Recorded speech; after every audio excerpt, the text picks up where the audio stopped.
Welcome back to Usha CKM YouTube channel. ನಾನು ಇವತ್ತು ತಿಂಡಿಗೆ ಕಡುಬು ಮಾಡ್ತಾ ಇದ್ದೀನಿ. ಇದನ್ನ ಕೆಲವೊಬ್ರು ತಟ್ಟೆ ಇಡ್ಲಿ ಅಂತಾನೂ ಕರೀತಾರೆ. ಇದು ಮನೆಯಲ್ಲೇ ಮಾಡಿರೋದು ಹಿಟ್ಟು.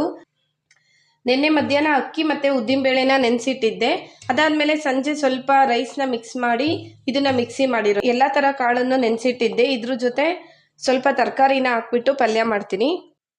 ಇದನ್ನ ಮಾಡೋದಕ್ಕೆ ಒಂದು ಸ್ಟ್ಯಾಂಡ್ ಇರುತ್ತೆ. ಅದರಲ್ಲಿ ಚಿಕ್ಕ ಚಿಕ್ಕದು ಪ್ಲೇಟ್ಸ್ ಕೊಟ್ಟಿರ್ತಾರೆ. ಅದಕ್ಕೆ ಸ್ವಲ್ಪ ಎಣ್ಣೆ ಹಚ್ಚಬೇಕು. ಆಮೇಲೆ 1ರಿಂದ 1.5 ಸ್ಪೂನಷ್ಟು ಹಿಟ್ಟನ್ನ ಹಾಕ್ಬಿಟ್ಟು ಸ್ವಲ್ಪ ಶೇಕ್ ಮಾಡೋದ್ರಿಂದ ಅದು ಫುಲ್ಲು ಎಲ್ಲ ಕಡೆಗೂ ಸ್ಪ್ರೆಡ್ ಆಗುತ್ತೆ. ಆಮೇಲೆ ಆ ಸ್ಟ್ಯಾಂಡ್ಗೆ ಒಂದೊಂದೇ ಪ್ಲೇಟ್ನ ಇಡಬೇಕು. ಫುಲ್ಲು ಎಲ್ಲ ಪ್ಲೇಟು ಇಟ್ಟಾದ್ಮೇಲೆ ಈ ಥರ ಲಾಕ್ ಮಾಡಬೇಕು. ಒಂದು ಪಾತ್ರೆಯಲ್ಲಿ ಸ್ವಲ್ಪ ನೀರು ಹಾಕಿದ್ದೆ ತಳಕ್ಕೆ. ಅದ್ರ ಮೇಲೆ ಈ ಸ್ಟ್ಯಾಂಡ್ನ ಇಡಬೇಕು.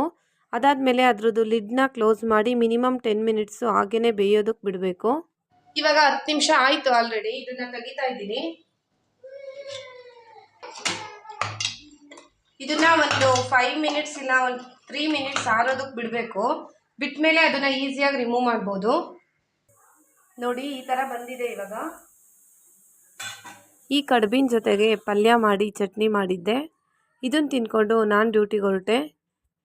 ಸಂಜೆ ಡ್ಯೂಟಿ ಮುಗಿಸ್ಕೊಂಡು ಬಂದು ಕರ್ಬೂಜ ಹಣ್ಣಿಂದು ಜ್ಯೂಸ್ ಮಾಡಿದ್ದೆ. ಇದನ್ನು ಕುಡಿದ್ಬಿಟ್ಟು ಸ್ವಲ್ಪ ಹಾಸ್ಪಿಟ್ಲಿಗೆ ಹೋಗಬೇಕಿತ್ತು, ಹುಷಾರಿಲ್ಲ ಅಂತ ಹಾಸ್ಪಿಟಲ್ಗೆ ಹೋಗಿದ್ದೆ. ಓಕೆ ಫ್ರೆಂಡ್ಸ್, ಈ ವಿಡಿಯೋ ಇಷ್ಟ ಆಗಿದ್ರೆ ಲೈಕ್ ಮಾಡಿ, ಶೇರ್ ಮಾಡಿ, ಕಮೆಂಟ್ ಮಾಡಿ, ಹಾಗೆ ಸಬ್ಸ್ಕ್ರೈಬ್ ಮಾಡಿ. Thank you.